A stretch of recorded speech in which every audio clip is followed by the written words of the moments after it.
Hey guys, what's going on? Spencer Van here, and in this video I'm going to show you guys 3 strategies you need to know if you want to get started investing in real estate. And these are not your normal, everyday, oh, save up and use a loan. They're creative real estate investing strategies. So I'm not going to spoil them for you now, but this was a video of a speech I gave at Cal State Fullerton about 6-7 months ago. And I've never released it to the public before, but I decided I wanted to push it out there and give this context. I think it's going to help you guys out. There's about 30-40 students in the room, so not a huge crowd or anything.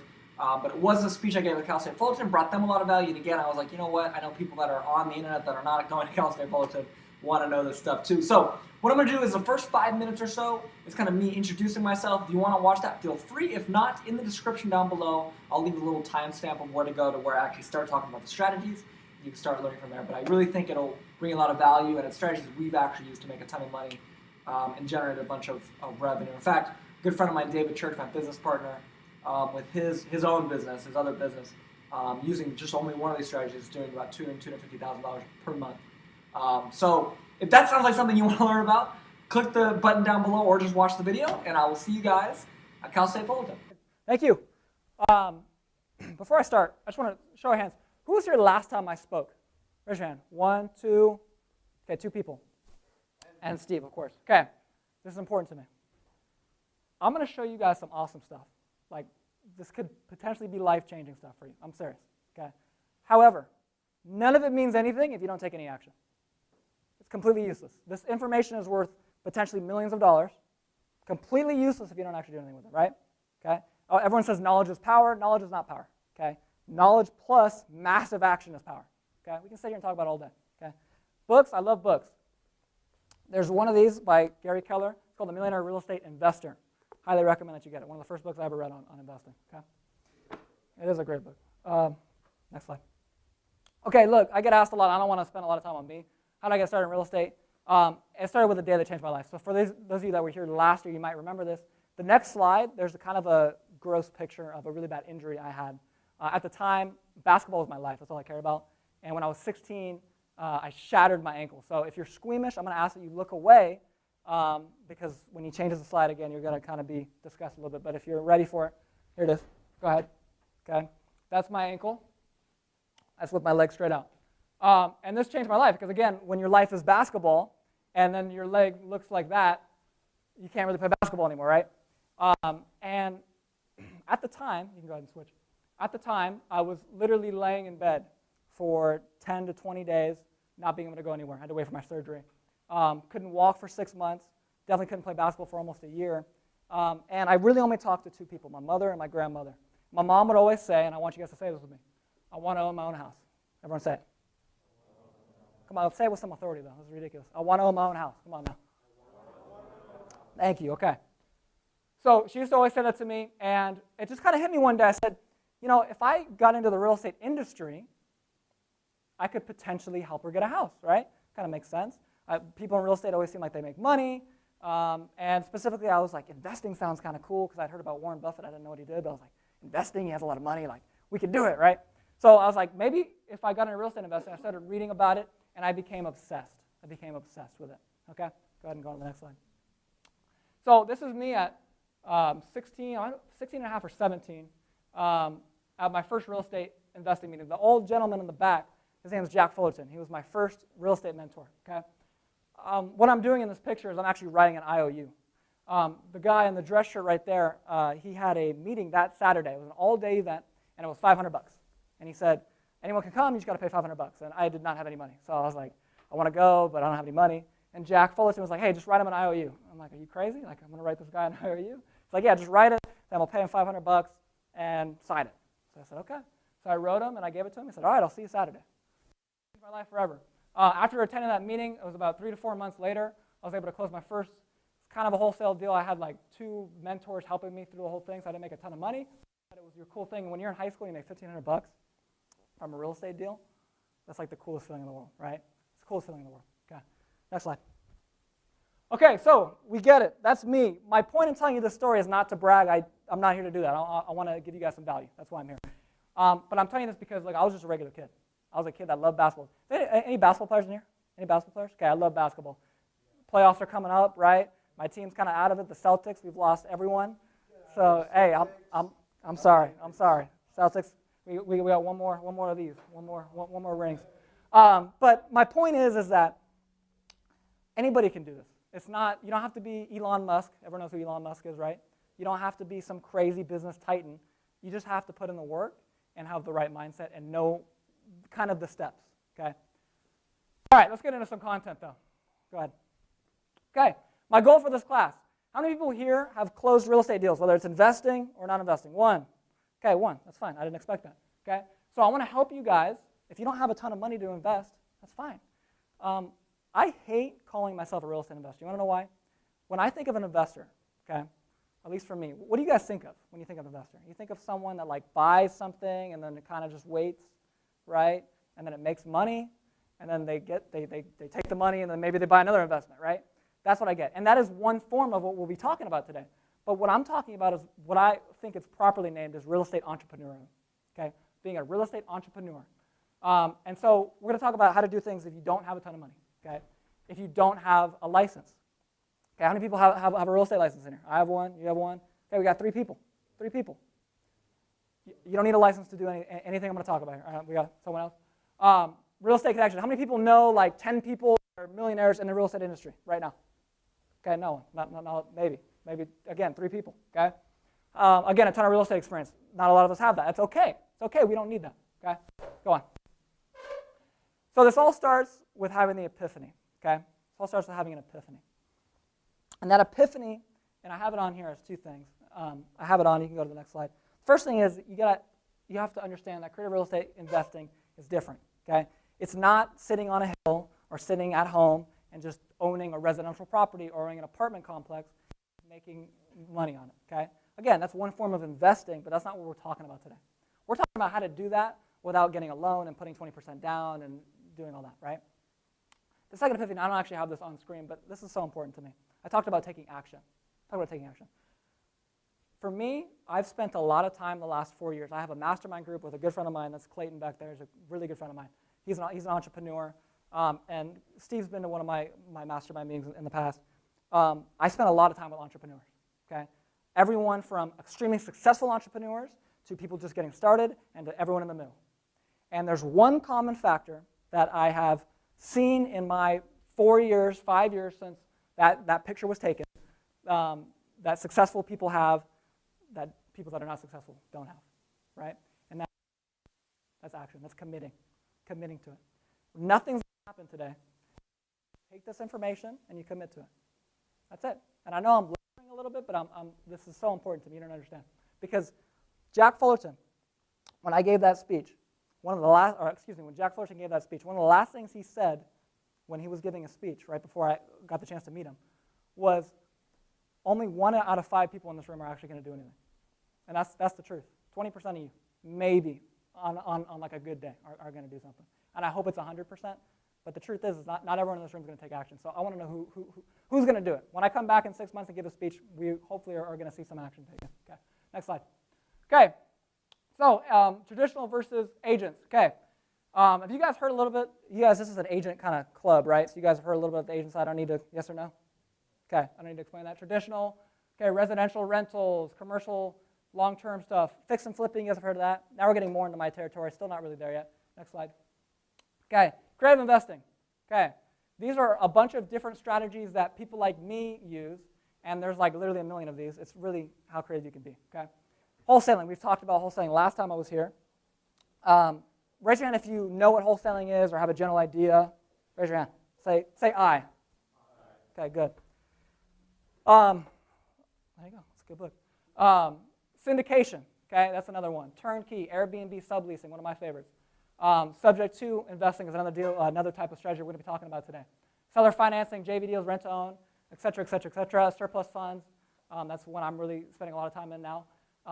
These are all just different ways to structure deals. Okay, it sounds very overwhelming. It's not that overwhelming.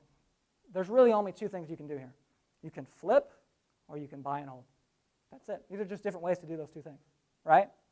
The traditional way to flip is to do what? You say you want to flip a $100,000 house. You get $100,000 and you go and you get a loan or you have cash or you hard money lender or however you do it, and you go and you flip. The problem with that is at least for me, I'm 20, pretty hard for me to get a $100,000 loan in cash with my, my lack of credit history, right? So that's hard for me to do, okay? And it's probably hard for a lot of you guys to do as well. Or the other option, again, is to have $100,000 just in cash. Most of us don't have that, so probably not an option. But a lot of these you guys could do because it doesn't take a lot of money up front. So that's why this is so special for me, because this is how I got my start, and hopefully this will be valuable to you. Okay, next slide. The only thing we care about is motivated sellers. What's a motivated seller? Does anybody know? Other than Steve. What is it? Good, yeah, somebody that needs to sell their house as soon as possible. There's a million reasons why someone would be motivated. Sometimes when I give speeches like this, people ask, well, why would someone want to sell their house for 50% less than it's worth? It's a great question. Well, there's probate, there's foreclosure. I forget the saying now, but fire damage is huge. Any type of fire damage, I get really happy. I'm like, yes, hopefully everyone's okay, but fire damage means I can make some money, okay? But there's a million reasons. I could go on for an hour and talk about them. At the end of the day, we only care about motivated sellers. If you look at 100% of the real estate world, this is 5%, it's probably like 1% is actually truly motivated, okay? Around here, if you want to do a wholesale deal, you need at least 30% equity, at least, unless you want a really, really small paycheck. That's the truth. All right, next slide. Okay, so strategies. How to flip houses without ever owning them. That's strategy number 1. Strategy number 2 is how to make $30,000 in the next 30 days with leads that other investors forgot about. That's my favorite one. And then third one, how to buy long-term rentals with no credit. All right, go ahead. Okay, so how to flip houses without ever owning them. Okay, this is the idea of wholesaling. Okay, now I talked to a few of the guys earlier about wholesaling that came early, and we had a quick conversation about it. But just to run it over with you guys, go ahead. I drew out this one more. Drew out this beautiful diagram. As you can see, I'm quite the artist. That's you in the middle. Okay, what you're doing when it comes to wholesaling is you're trying to find a property that, again, someone's motivated, willing to sell it for a large chunk less than what it's actually worth. Okay. Now, it's important that it's a large chunk, okay? When you're a fix and flipper, you can work off of 20% less than what it's worth. But the problem with wholesaling is you're the middleman, okay? So that's the fix and flipper, but I'm the guy in between, which means there needs to be even more room for me to operate in order for me to make money and the guy to make money, the final investor, okay? So again, you're in the middle here, you find this deal, okay? It's, what's an average home price in Fullerton? I don't know. $700,000. You find $700,000 market value house, and let's say it's $500,000. This guy is willing to part with the $500,000. Okay, you write up a contract. You say, hey, let's do a deal. $500,000. I'll close in 45 days. I'll buy it in cash. Whatever. Okay, you get him to sign it. Now you have this purchase contract. Okay, now what people get mixed up with wholesaling is they think you take ownership. You never actually take ownership of the house. Okay, that's the last thing you want to do. Okay, as soon as you take ownership, now it becomes a whole other house because now you have to close again. You have to do 2 sales, okay? You don't want to do that, okay? So again, all you're doing is you're getting your name on the contract, signing it so that you have the exclusive right to buy it for that 45 days. And it has to be a contract that's assignable, okay? Sometimes, and I haven't heard this that often, but sometimes people will get wrapped up in contracts that are not assignable. What does that mean? That means you have to buy the house or you have to forfeit your deposit, right? It's kind of an issue when you're trying to sell the contract to someone, okay? You then take that contract and you sell it to a fix and flipper, okay? Typically. Sometimes it can be someone that rents out apartments, rents out residential properties, but typically it's going to be a fix and flipper, okay? The big thing that you got to keep in mind too is that, again, there has to be room for him to make money, okay? This guy has to make money, and he's actually supposed to make more money than you, right? Because all you're doing is bringing him the deal. He's putting all the money at stake. He's doing all the fixing of it if it needs to be fixed, whatever, but he's risking money, whereas you're risking a little bit of money for the deposit, but in reality, you're not putting up as much risk as he is, okay? Next slide. Again, just to kind of, wholesale, that's the wrong title. Again, kind of rephrase here. Wholesale deal is when you find a property that is undervalued and you can put it under contract, okay? Once it's under contract, again, you want it to be minimum 30%, okay? 30% under the market value, okay? So again, $700,000, okay? You look at that, $500,000, is that enough? It's close enough, okay? The cool thing about California and Southern California is this. The numbers here are really big, right? If you go to Indiana and you try to wholesale a property and you want to make $10,000, that's 10% of the property value. That's a big percentage, right? Okay? So 10% of $100,000, $10,000, now you have to get at least that 10% under, plus, okay, well, the fix and flipper has to make money too. So now you're like, all right, let's back it up a little bit more. So we have to get, well, he's got to make more than me. So we got to get at least 30%. Now it's 30,000. And then you got to, factor in, okay, he's got to fix it too. So he's got to make money. And now you're buying properties for 50% of what they're worth, right? Around here, because there's much more money, much more value per property, you can get away with a little bit less. Okay, just keep that in mind. Next slide. Okay, benefits to wholesaling. Look, one of the beautiful things about wholesaling, I don't know if I have it up here, I do, is that it's very, very fast. It's very, very fast. You can make money very fast, okay? When you get in a fix and flip deal, has anyone been around fix and flip investors in the past? You have? Okay, sometimes fix and flip deals can go for like, what, months, right? Potentially, I mean, especially if you're talking about commercial stuff, I mean, you can go 6 months, years sometimes. Residential stuff, they usually try to sell it within 90 days, but that doesn't always happen, right? I actually have a good mentor of mine that lost $50,000 on a flip, and it was here in Fullerton. I don't know the exact length of time, but it was basically, he held it for like 6-7 months. He wanted to sell it 90 days, but a bunch of stuff happened. The problem with a lot of other strategies is it takes too long, okay? Who wants to get paid tomorrow? Raise your hand. Everyone? You don't? You do? Okay. You want to get paid right now? Okay. Who wants to get paid like what's today? Thursday? Like, okay, like Saturday. Who's like Saturday? Like, that's a pretty good time. No one? No one wants to get paid on Saturday? Okay, that's what I thought. Who wants to get paid in April, what's today, April 12th? Who wants to get paid April 12th, 2020 for something you do today? Sure, okay. Now, if you could choose, you'd choose when? To get paid today or 2 years from now? Today, right? So that's the beauty of it, okay? Not a lot of real estate transactions work like that, especially in the creative side, okay? Again, open and close sometimes within two weeks, sometimes up to 90 days. Realistically, if you're not opening and closing a deal within, I don't know, 45 days on average, you're too slow. You need to be moving properties, okay? I get asked a lot, who do you sell these deals to, right? There's kind of two parts to this, is the buying of it, right, the finding the seller of it, and then someone that's going to buy it from you, okay? The second half is easy. All you do is you just go to networking events. And I'm not talking about stuff here. This is great, but you need to go places where there's 40, 50 investors that have $1 million in cash ready to buy, right? And you're probably like, well, where the heck is that, right? It's not that hard to find. There's a website. I'm gonna tell you guys about it as a secret. It's called meetup.com. Has anyone heard of meetup.com? Okay, you've heard of meetup.com? I know it's not a dating site. It's not. It sounds like it. It's actually not. It's a really nice website. And they have clubs just like this: real estate investing clubs, golf clubs, whatever you want to do. But just check out all the local real estate investing clubs. And that's what I did for my first meeting, or that picture you guys saw. I just went to a local, that was OC Phoebe in Irvine. And there's a lot of awesome people there. And you can meet tons and tons and tons of people that have money to just, hey, yeah, I want to start this project. I want to make some money, so here. And they'll buy it from you. And once you get about 20 of those, you're good, okay? The truth is that most of my deals, I close to 5 people. Because once you build a relationship with those 5 people, you know them, right? And you trust them. Another, and I don't know if I want to get this advanced, but one of the scares of wholesaling, okay, and I'm going to tell you the scary part of it, and then the way you easily overcome it. Okay, the scary part of it is you have a limited time to buy the house. You're in a purchase contract. It's not an option. We were talking earlier that you get an option to buy. No. You're saying you're going to buy the house, right?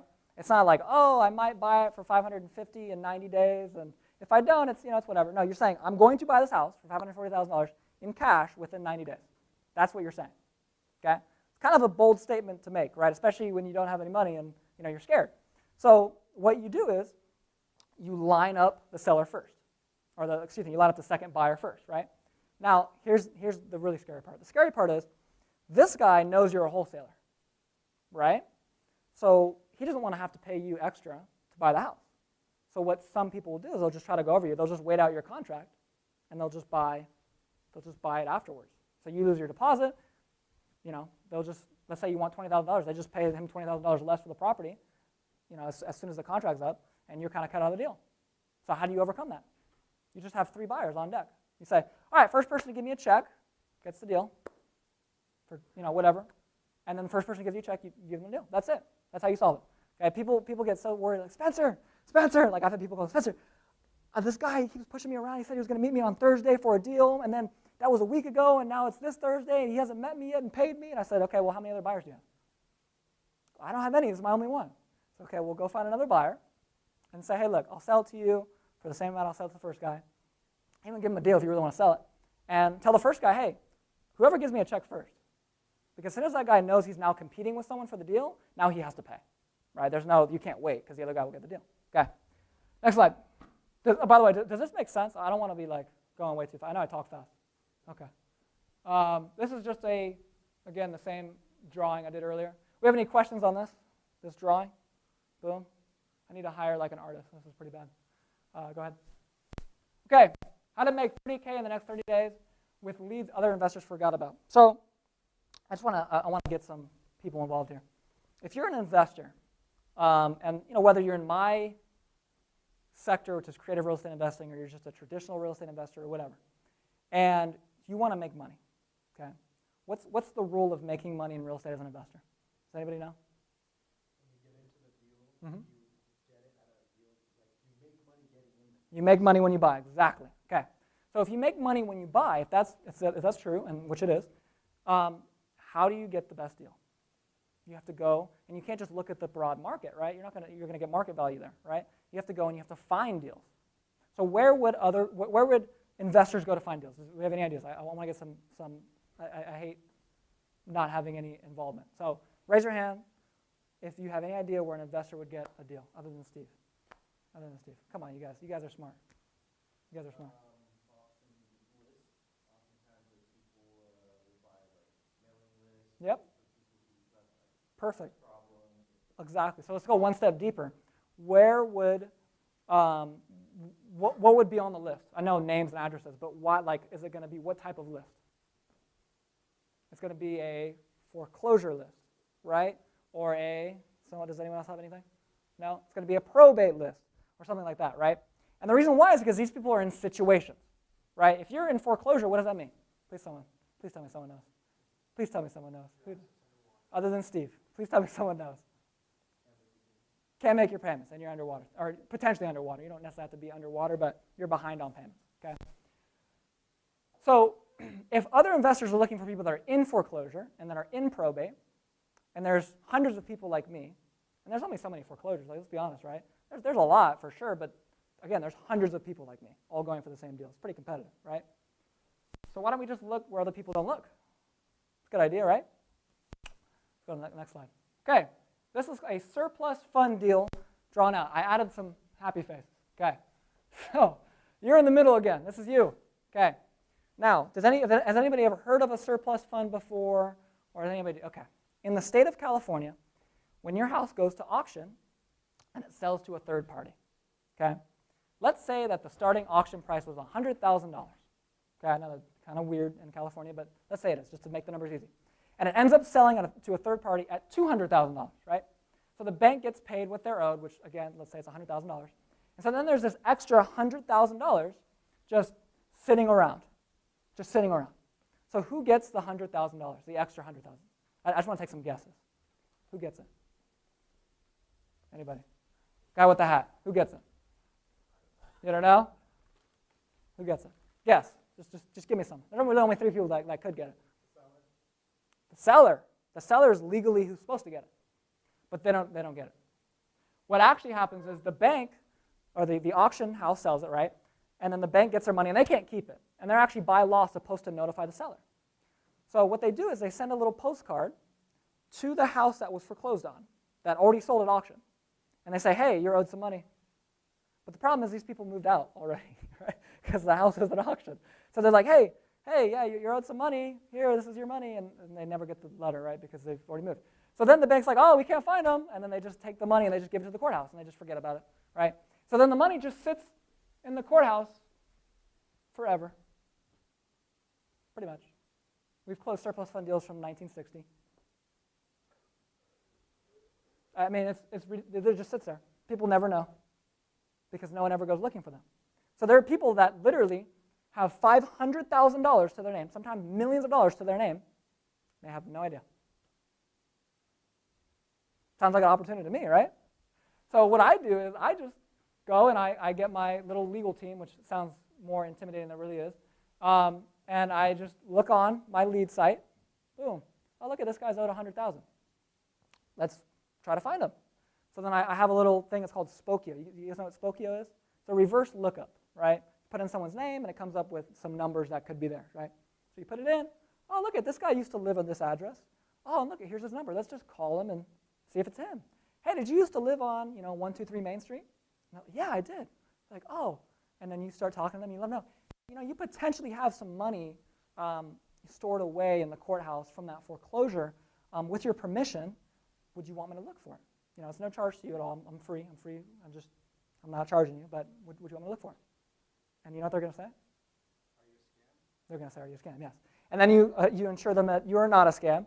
And then they say, okay, fine, you can look for it, right? You're not going to charge me anything. Okay, cool.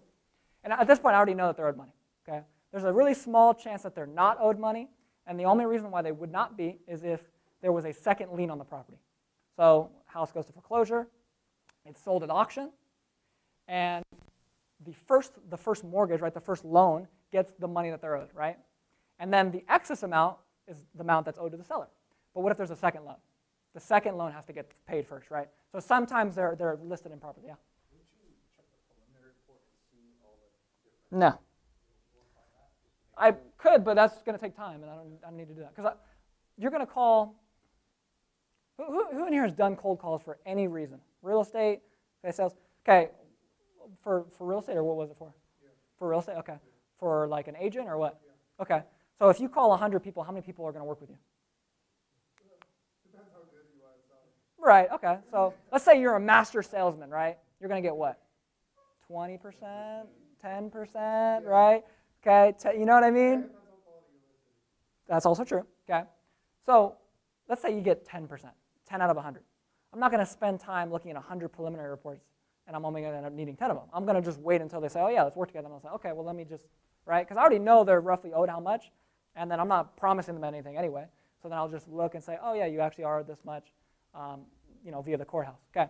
Anyway, long story short, once you get them to agree to work with you, you have them sign a couple contracts. Nothing major, basically just saying that you can represent them in court, and you're not even going to represent them. You're going to have a lawyer do that, and then basically that you can recover the money for them.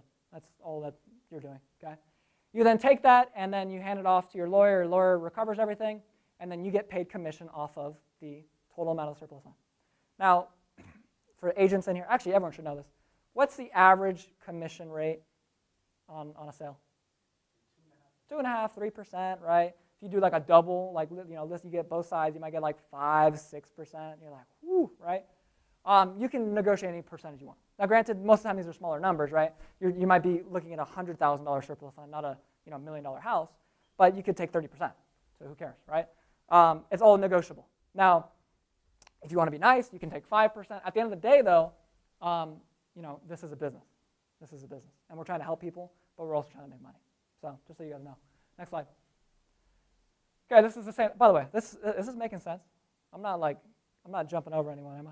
I know this is a new call. People are usually like, what am I talking about? There's really 3 steps to this process. Okay, first thing, again, is tracking down a lead.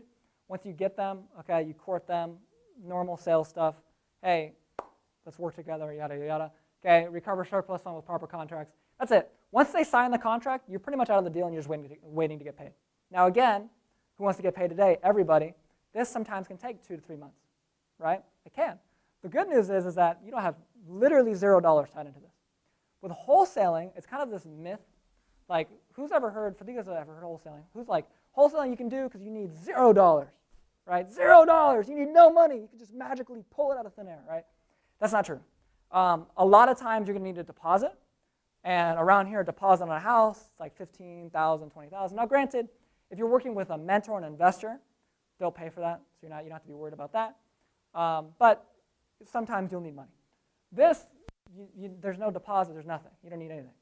Okay, the only money you have to pay for is Spokane, which is like $30 a month. So I think we can all do that, right? So that's kind of the beautiful thing of it. Okay.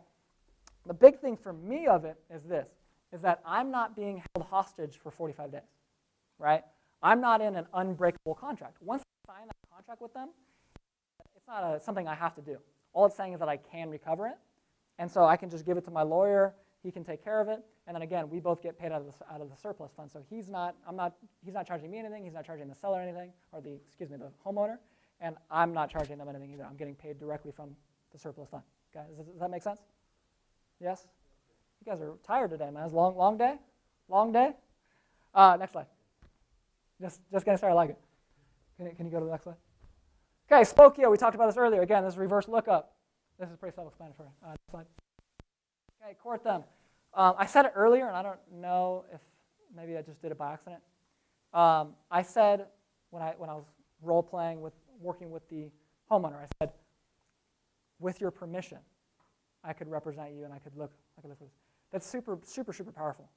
And the reason why it's powerful is because when somebody calls you, right, like, what was your name again? James? Okay, if I called James and I was like, James, my name is Spencer Van, you have some money owed to you. Do you want me to get it for you? You're going to be like, dude, that sounds pretty cool, but you're like completely full of it. Like, you're like, what are you talking about? Like, who's, right? And so I'm going to have to say, everything's okay, I'm serious. But if I say, hey, James, with your permission, I could look into this for you, right? Now I'm giving him the power to make the decision. I'm not saying, hey, I'll do this for you. I'm saying, with your permission, I will take action. So I'm empowering him. Now I know this can be used for any type of sales or anything, so this is not specific to surplus funds, but just so you know, okay, that's something I like to use a lot. But again, court them. Follow-up is so important. You closed a real estate deal, right? Okay, did you call that person once? Did you call that person 10 times? 50 times? Right, and how many calls did it take to get a deal? A lot. Everyone jumps in real estate and is like, all right, I'm gonna get my license, right? I'm gonna make all this money. And all I'm gonna do, I'm just gonna call people, and as soon as I hang up the phone, it's just a $1,000 check that's just gonna appear on my desk. Like I'm just gonna, oh look, it's some money, right? It's not how it works, okay? You gotta follow up. Most times for me, minimum 5 calls, minimum 5, okay? I've had deals before where I do 3, right? But that's rare. Okay, most of the time you're going to do at least 5, if not 10. Now, of course, you're talking about, is this your commercial one that you're talking about? Yeah. Okay, the commercial, that's a whole different ballgame. I'm not super familiar with that. But with stuff like this, I mean, even this, you're going to make 5 calls. Okay? And people I'm not scared to admit this. I was for a while, I was scared to call. I was scared to cold call. Who in here is like, if I gave you a number right now, I say, call this number and try to get them to work with you. I'll give you all the money if you do it. Who in here would be like, let's do it? Okay? Okay. Now, when you guys say that, would you be like all excited, like I'm going to nail it on the first try, or would you be like a little nervous? You'd be like, I don't know, right? For me, I'd be a little nervous. I'm human enough to admit that. But when you get to a point when you look forward to it, right? When you get to a point, who in here likes to lift? Who likes to lift weights? Okay. When you first started lifting, were you like, I don't know, like I'm a little sore today, maybe like tomorrow, right? And then as you fall in love with it, it's like I'm trying to find time to do it, right? I'm like, oh, I got 45. It used to be, I only have 45 minutes. Like, there's no way I get to the gym. Now it's like, I got 45 minutes. That's plenty of time. Let's get to the gym, right? So it's the same thing with cold calls. You have to fall in love with it, and the only way you do that is just by taking action. This all comes back to taking action. Okay. Next slide. Okay. Boom. You recover the surplus fund, and then you get paid. So yeah, you pretty much just send the paperwork over to your surplus fund lawyer, which is not actually a thing, it's just a real estate lawyer. And you say, hey, here's the stuff, here's the deal, recover it. They're going to take the money from the court into a third party, their account. You're not going to actually take the money. They're going to do it. And then they're going to give you your commission, and then they're going to pay off the homeowner. So you're never going to touch the actual fund from the courthouse. All right, next slide. Okay, so that's surplus funds. Does anybody have any questions? No, you guys are masters. Surplus fund masters right now. All of us can make $100,000 this month, surplus funds. Okay, let's do it. I'm excited. Next time, yeah? Yeah. You said that when you were role-playing that you wouldn't like charge them anything? No, I don't charge them anything out of pocket. So I'm taking commission, but. Oh, okay, so the commission, that's still like, they're not going to be like, hey, you said you weren't going to charge me. No, well, you got to be careful how you phrase it. So you're not going to call them and say, hey, I'm going to do this for free, because you're not. But at the same time, you're not taking any of their money, right? You're giving them money. They're just going to get a little bit less than the full fund, right? So be careful how you word it, of course, and make sure, one of the big things I talk about is make sure they know. Because the worst thing to happen is that they get a check. And by the way, I've seen this happen. Not necessarily with deals I've done, but with people I've been around that have done a surplus fund deal before. They'll bring the check to them. And another thing, never, ever, ever, ever, I'm so glad you brought this up, never, ever, ever tell them on the first call how much they're owed. Because again, you don't know. You don't know. You have a general idea, $100,000 roughly, but But again, there could be a second loan. You don't know, right? So it'd never be like, hey, we're going to get you your $100,000. And then you call and they're like, yeah, he's only got $3,000 left. You're like, oh, shit, I got to come up with 97, right? So don't do that, because that's the worst call to make. It's like, hey, by the way, we're 97 off. Don't do that. But the big thing that I'm trying to get at is when it comes to commission, make sure that you know, and you make sure that they know. Right? Everyone needs to know. There's no ambiguity. Right? Everybody needs to know where I'm at, where they're at. Everyone knows where they are in the transaction. And then as you go along, you can confirm. Once the lawyer gets involved, you can 100% confirm how much they have. And then you can say, okay, I'm going to take this much. You're going to take, you're going to end up with that. The lawyer's going to take this. But yeah, so make sure that they know. Okay. Anything else? Surplus fund master, yes. You mean commission in terms of the check you do or the percentage? Okay. So I do it off a structure. So anything under 50, I would take 35%. And then anything over, between 50 and 100, I take 30. Anything over 100, I would take, I've literally seen surplus funds. I've never done anything like this. There's commercial surplus funds. And commercial surplus funds like $18 million. So I'm not going to take 30% of an $18 million because that's ridiculous. You know what I mean? I mean, it'd be nice. Don't get me wrong. But I feel like I'm going to get a call like, okay, you took $3 million, or $6 million, or whatever it is. So you got to be judged. But don't take 50% of a $100,000 surplus fund. And the homeowner's like, dude, you took $50,000? Like, that's a little unnecessary. Okay? I would say, on average, people take between 20 to 35%. So, again, the beautiful thing about this is you do not have to be an agent. This is the secret. This is why I'm so excited for this. Okay. Raise your hand. You guys have been in or been learning about real estate for more than a year. Raise your hand. Okay. Cool. Have any of you ever heard of this? Okay. I asked the same question to a group of 50 to 100 investors that have been in real estate for at least 10 years, doing stuff I do, right? Not like being an agent in college, like that's cool. People that actually close wholesale deals like on the regular, like 20 deals a year, 50 deals a year, like ridiculous, okay? And I said, how many of you guys have heard about surplus funds? And like 3 of them were like, I did. Like, that's crazy. There's no one that knows about this. I'm serious. There's no one that knows other than me, okay? But very, very few people. I would say on average, people like me, about 10% of people like me even know about this, okay? So it's not a common thing, okay? I could see in the next couple of years being a more common thing, but as of now, it's kind of the secret strategy. Yes. Who taught me? Okay. My mentor, David Church, who I don't have a picture of, unfortunately, he was the one that originally taught me. Actually, he didn't teach me surplus funds. He runs a investing club in Laguna Hills, if you're familiar with Laguna Hills. And he had a company called Retran come in. They're a lead site company, come in and speak. And they all, oh yeah, we do a surplus fund class. And I was like, what is that? Right? And they're like, oh, it's when you do this and that. I'm like, what the heck? So I go to this class and it was crazy. So I'd say David kind of led to it, but it was Retran, yeah. Any more questions? We got one more strategy to go over. Sure. When you meet some savvy people who tell you that they're going to do it by themselves, what do you tell them? Going to do what by themselves? So you tell them they are owed money, Mm-hmm. and they said they're not going to hire you. They're Mm-hmm. just going to do their own research and then get it themselves. So they don't have They can. They can. Yeah, but what do you tell them to? I tell them, all right, well, here's the deal. I've got a team, and this is actually true, I have a team of 3 lawyers that can do this. Now, the problem is that if you mess up the paperwork, you're going to have to wait an extra 9 to 12 months to get what you're owed. It's the truth, right? It's a court process. And ultimately, they could do it on their own. For me personally, I don't know. I mean, I haven't ran into a lot of people that say that. Some people do, and then they call me back a week later and say, okay, look.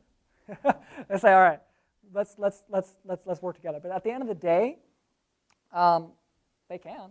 Go ahead. I mean, if I had to guess, actually, that's not even a guess. I know for a fact. In Los Angeles County alone, in the last 2 years, the full year 2016 and full year 2017, there was over 1,600 surplus fund leads. Okay, average value of about $50,000 a surplus fund. Okay, what's $50,000 times almost what 1,500? It's a lot of money, right? So okay, fine. 3 of them want to go do it on their own. Okay, I'll just call the other 1,597 people. Like that's fine. I don't care. You know what I mean? But you'll get that a lot. Like when you call on foreclosures, people that you want to do a wholesale deal, they're gonna say, oh, I have my agent. He's gonna help me amortize it. And it's like, okay, you do that. Call me when you need me. This is just better because there's less competition.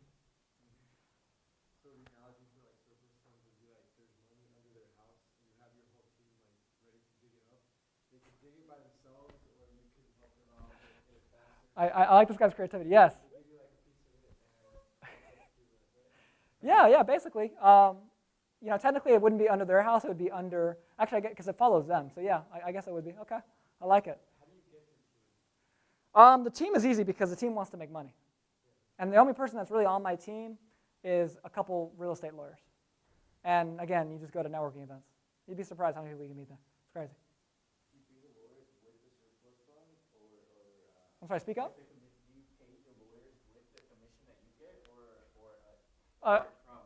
Yes, so you have to talk to them initially because everyone does it a little differently. Again, this is kind of the wild west of real estate investing, as you can kind of tell. And this is like the really, really wild west of it. Okay, this is like, no one really knows about this yet, so there's not really any structure to it. Okay, but as of now, they can take it out of their own part of the fund.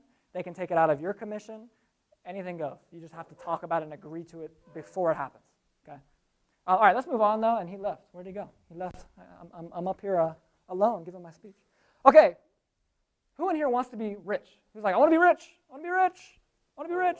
Oh, everyone wants to be rich. Two hands up, right? My jack. Who in here is like, I want to be wealthy? I want to be wealthy too, right? Guys, wealth is the key. Like, I'm going to be honest with you. Like, that's me. Like, I'm trying to be wealthy, okay? Rich is great, but the problem with rich is that rich is like having a high income. Wealthy, ready for this? As Jay-Z has said, generational wealth, that's the key. My parents, they have, I'm not going to say that, so that shift started with me, okay? Who in here has like parents that are worth like $100 million? Anybody? I don't need it. Oh, you do? I didn't know. He says no. Who in here has parents that are worth like 50 million? Like I don't either. You do? You do? What about like 10 mil? Like no? Like okay. $1 million. I got $1 million cash in the bank. No, I don't either. Right? So it's on us. It's on us. It is. I'm gonna be honest with you guys. It's on us. Now, at the end of the day, everyone's on their own journey in life. So maybe wealth is like that's like a side hobby. It's like a side hustle. I'll be wealthy. You know. For me, I want to set my family up for generations. Right? And you don't do that with flipping houses. I'm going to be honest with you. You don't do that. Because with flipping houses, you make a check and then that's it. It just ends. So the truth is, it's like wholesale deals and even surplus funds. You make a check and then that's it. You're just done with the check. They're great, but you're not going to build long-term wealth. Okay, so who wants to know how to build long-term wealth without any cash or any credit? Who wants to do it? Only like 5 people? Come on, guys. Come on, this is ridiculous. It's ridiculous. All right. So we need to get paid has anyone ever been paid while they were sleeping? Like you got like I know. You been paid well? Okay. From what? Was it like a business you had or? You write books? Okay, is this Amazon ebook kind of thing? Okay, I know what you're talking about. Okay. You've been paid while you're sleeping? It's pretty cool, right? You wake up, you're like, man, I just made $20. You're like, yes, right? Or $50 or whatever it is, okay? What about like when you're traveling? Has anyone ever heard of Tanner Fox? Tanner J. Fox. Anyone heard of Tanner J. Fox? Okay, you've heard of Tanner J. Fox. Tanner J. Fox, I had the opportunity to meet him about a year ago. Tanner J. Fox is 22 years old. Is he 22 or 23? I can't remember. And he was in Hawaii for a week and made $48,000. Sounds like a nice vacation, right? It sounds like something I want to do. You guys get the point, though. Netflix and chill and then make some money, too. It'd be kind of cool. Okay, so how do we do this? This one's a little more complicated, so I apologize. This is called a subject-to deal, okay? And this is us right here. No more happy faces, okay? And what we're trying to do is we're trying to find people that are behind on payments, which means they're in what? Foreclosure, right? And so these people are behind on payments, and they don't necessarily have to be behind on payments, but I've never met someone that would be motivated to do this that wasn't behind on payments. But they just have to have some sort of a payment, okay, for this to work, okay? And basically, to summarize this picture, and then I'll actually go in and explain a little bit more, a subject-to deal means you're buying the house subject to the original financing, right? Subject to the original financing, okay? So basically, what that means is you're not getting your own loan. You're not necessarily putting money down. You're buying it according to what they've already done.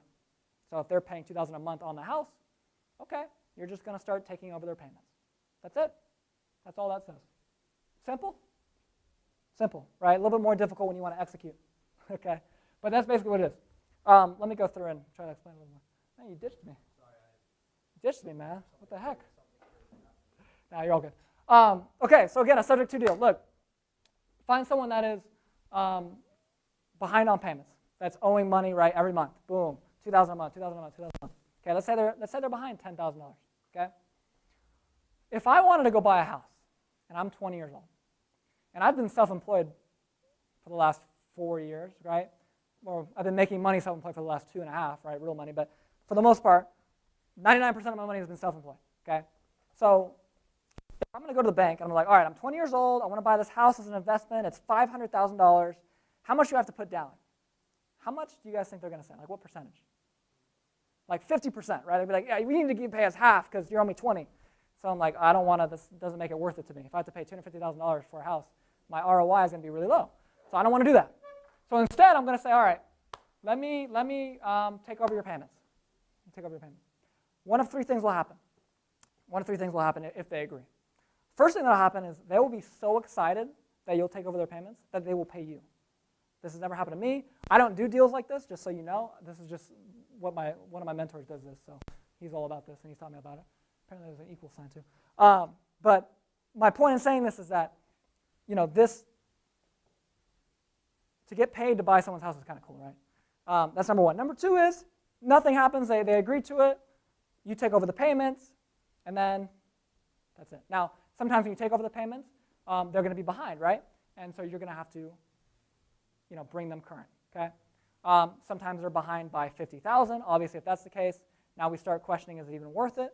Sometimes they're behind by $3,000, but they just lost their job and there's no way for them to get out, okay? This is a strategy that typically works well when the economy has crashed. Why? Does anyone know why? Because you can't sell. If you bought a house, today it's worth $600,000. You're making payments on that every month for like $3,500, right? $4,000, okay? And boom, tomorrow it's worth $300,000, and you get fired. You can't sell it. What are you going to sell it for $300,000? And you're just going to pay the bank $300,000 like out of pocket? No, you can't sell it. So now this is where the investor comes in and says, hey, by the way, I'll just take over the payments for you, and I'll solve all your problems. Okay? So again, sometimes you can even be really nice if you want to, and you can pay them a moving fee, typically between $1,000 and $5,000. You don't have to do that. It's completely optional. That's the beautiful thing about creative real estate investing is that you can be creative. Okay, next slide. Okay, owning long-term rentals without qualifying for a new loan. That's awesome. Ability to build cash flow. Who wants cash flow? Who wants cash flow? Has anyone